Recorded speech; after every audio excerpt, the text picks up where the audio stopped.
There's some debate about whether to use a clipper or a limiter during mixing and mastering. They do similar things, but they have some important defining factors, mainly in how they affect the ADSR.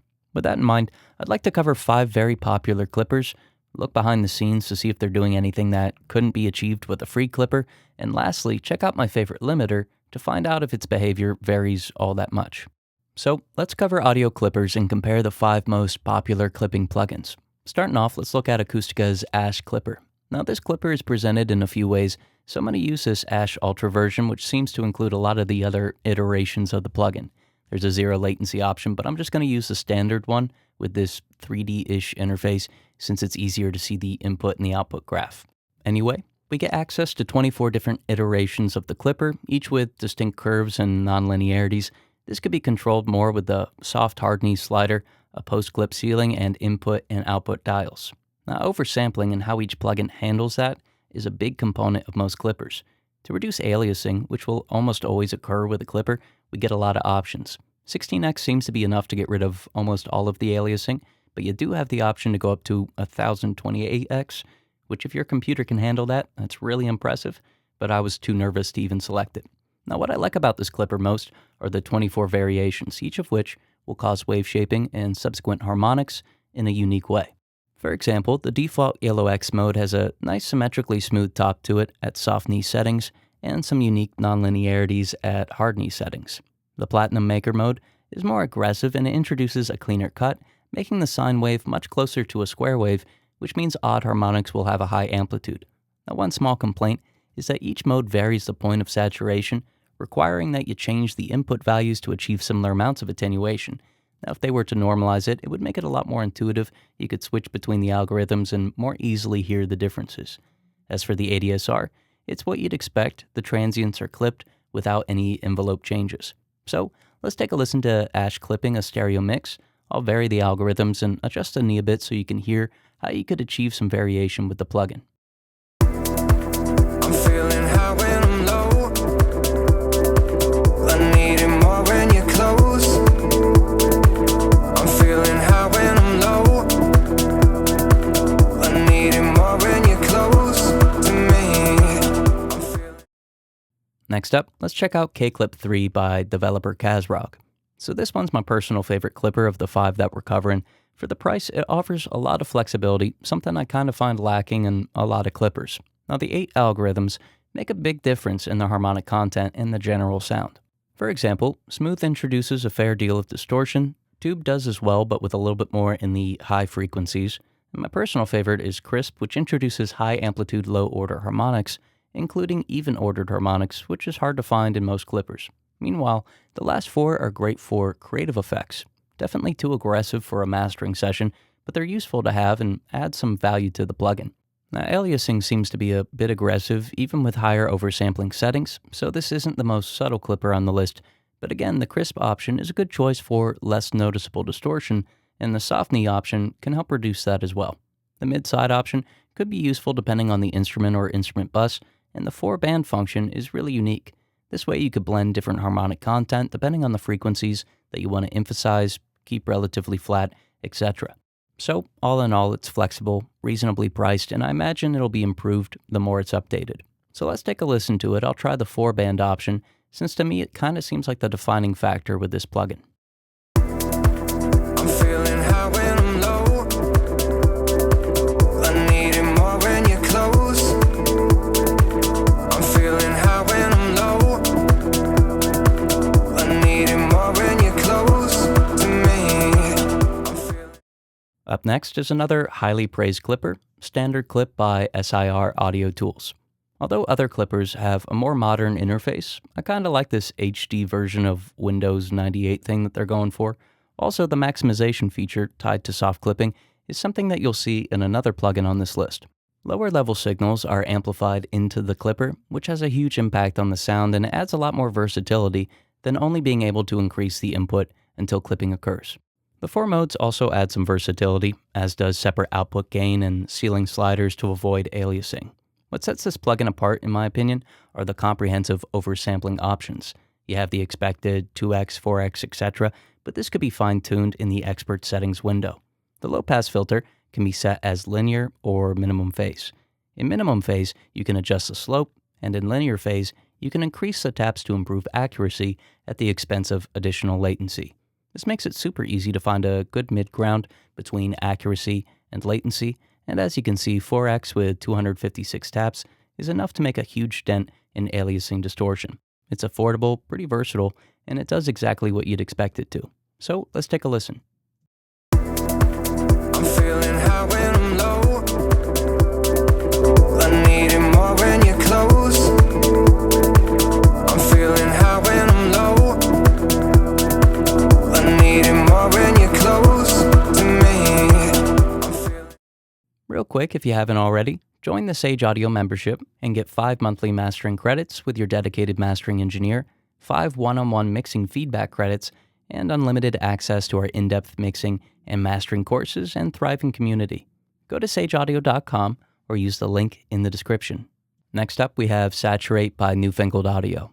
So Newfangled Audio is a subsect of Eventide, so they definitely have an experienced team behind this plugin. The plugin itself is deceptively simple, but it has a lot of versatility.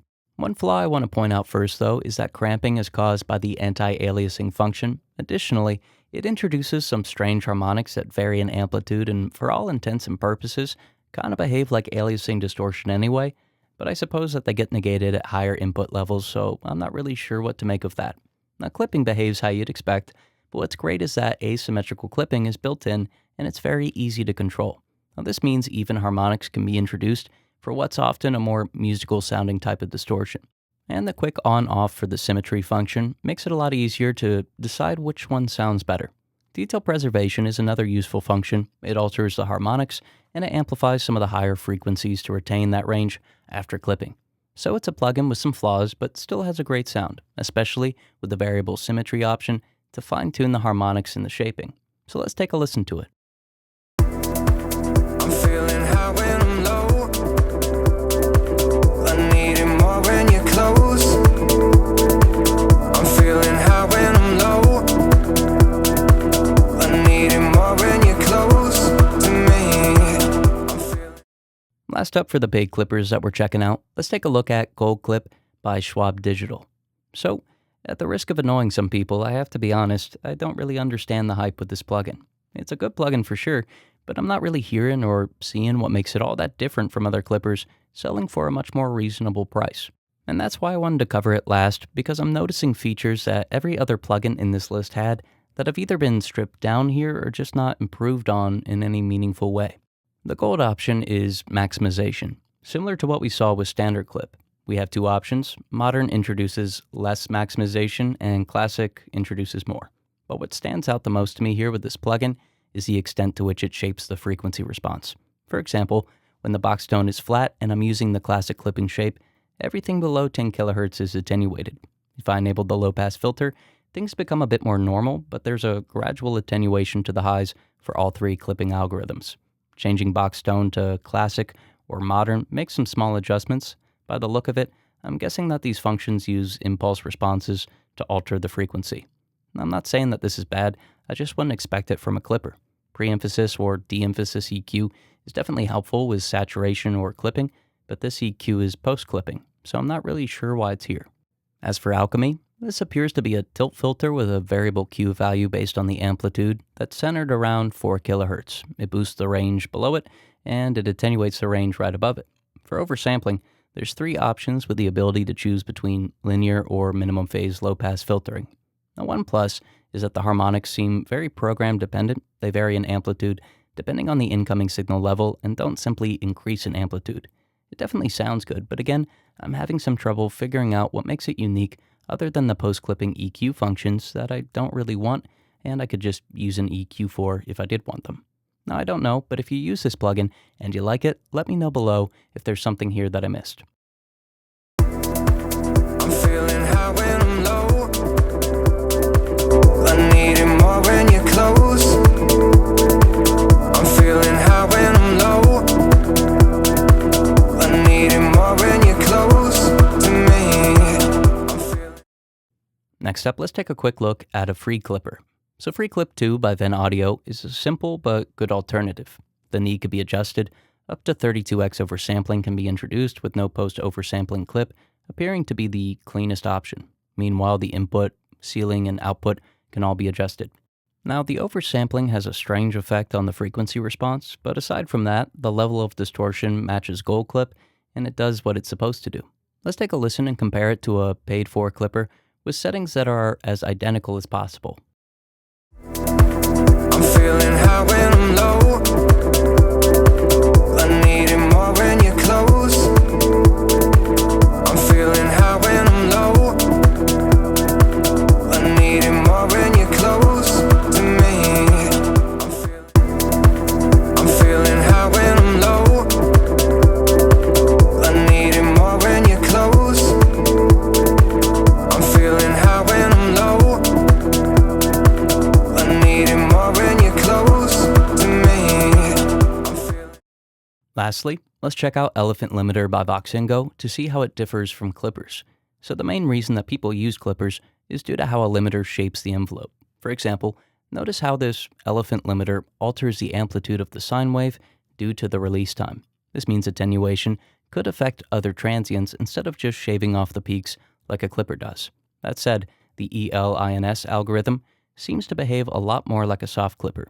Reducing the transient time gets it close, although not entirely, to the point of hard clipping. Meanwhile, the amount of harmonic distortion is comparable to clippers. It's still not the same thing, but let's take a listen to see how far off these settings are from a clipper. I'm feeling high when I'm low. I need it more when you're close. I'm feeling high when I'm low. I need it more when you're close to me.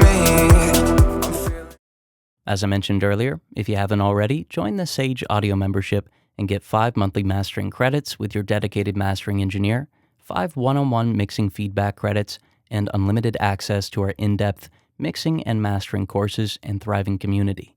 Go to sageaudio.com or use the link in the description.